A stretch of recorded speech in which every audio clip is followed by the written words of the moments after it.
Indiana, a 10-year-old child unalived himself, put up the picture full mass, because of bullying that was unaddressed by the school system, according to the parents. We're going to tell this story. In Indiana, 10-year-old Sammy Teusch, who took his own life after suffering what his parents said were months of relentless bullying at school. On May 5th, that's a Sunday morning, he was found non-responsive by his parents. Sammy's father, Sam, told WTHR News, quote, "I held him in my arms. I did the thing no father should ever have to do. And anytime I close my eyes, it's all I can see," end quote. With millions watching and many people benefiting from this program called Indisputable, we just need 1% of the viewers to become a paid member so we can continue to bring this content to you. Now back to the show. Quote, "He was my little boy. He was my baby. He was the youngest one," said Sammy's mother, Nichole. Sammy's family said that the bullying, which continued until the night before his death, had begun with his peers mocking him over his glasses and his teeth. What started as words, they say, progressed into physical actions. Quote, "He was beat up on the school bus and the kids broke his glasses and everything. And I called the school and I'm like, what are you doing about this? It keeps getting worse and worse and worse. And it's not getting any better. In fact, it's getting worse," Sam said. His dad said that was just one of the 20 times he'd been in contact with the school, Greenfield Intermediate, about the bullying. There's more. 13 News reached out to the superintendent of schools, Dr. Harold Olin. So Dr. Harold Olin was asked to do an interview. And although he wasn't available, he did answer questions. So Olin said, "There was no bullying report ever submitted by the parents or the student." Wow. But he also said school administrators and counselors had regular conversations with the family throughout the year, though he can't share the content of those conversations. Keep his picture up. Sir, you are a piece of you know what. You really are. Your response is there's no bullying report. So you're thinking like a lawyer, I assume, not an advocate for children. The conversations are reports. This is how parents do. Parents call the school, parents engage in conversation. Sometimes there are emails back and forth. You know good and damn well that warning was here. It's a distinction without a difference, sir. And you know it. The fact that your counselors under your leadership, your teachers under your leadership were inactive, it's evident of your lack of leadership. Your response is evident of a lack of leadership. Sam's father says, quote, "They knew this was going on. They knew this was going on," Sam said.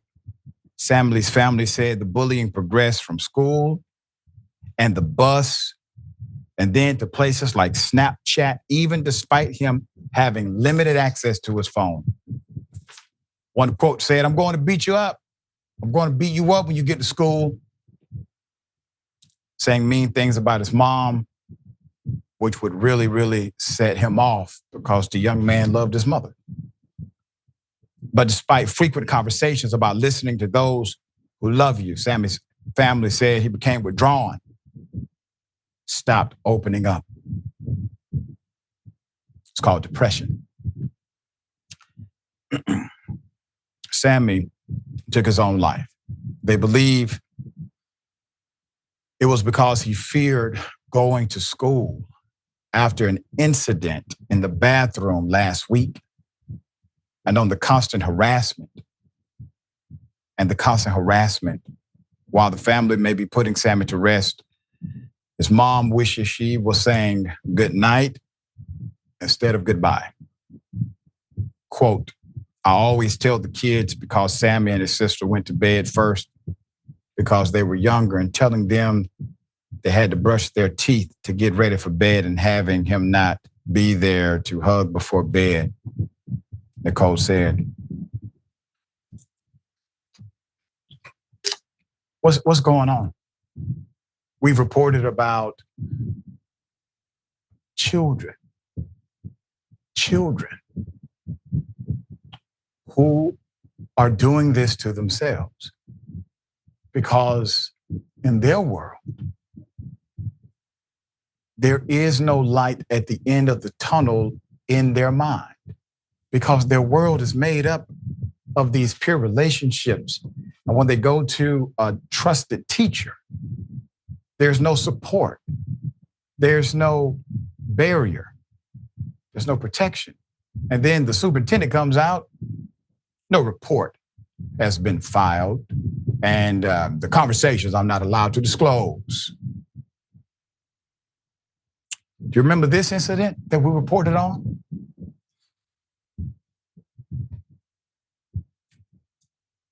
She was 10 years old also, unalived herself. Isabella Izzy, 10-year-old autistic student, Utah, took on life after being bullied by classmates, and her family's complaints were ignored as well, unalived herself.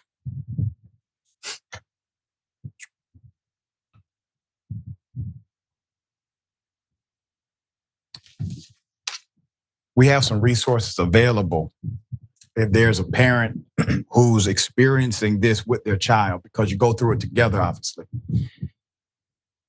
We have some resources available for you to contact if you or a child you know is dealing with bullying. There are resources available. The American Academy of Child and Adolescent Psychiatry has a full bullying resource center, Stomp Out Bullying.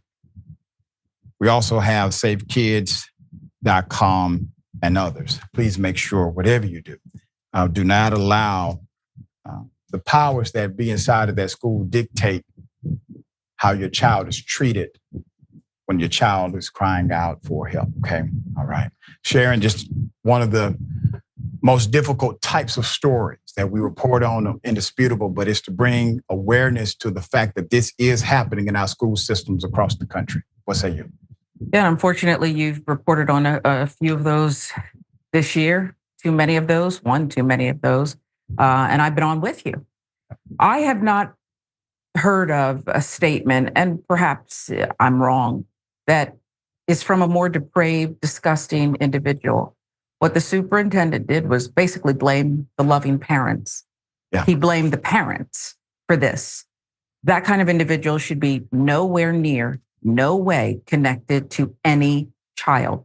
And yes, kids can be cruel, Doc, but I think we're dealing with more than that. Look at the world we're living in. We've got a Supreme Court justice with an upside down flag outside his home. We have very public people who you and I used to study in school who are so-called leaders who lack any and all empathy. They're calling for people to be beaten in the streets, run over because they're protesting. They're laughing about situations in Gaza. And so I think kids whose brains aren't fully formed have no possible way of figuring out redeeming qualities here. It is so sad. And unfortunately, it will not be the last. Yeah, that's the unfortunate part.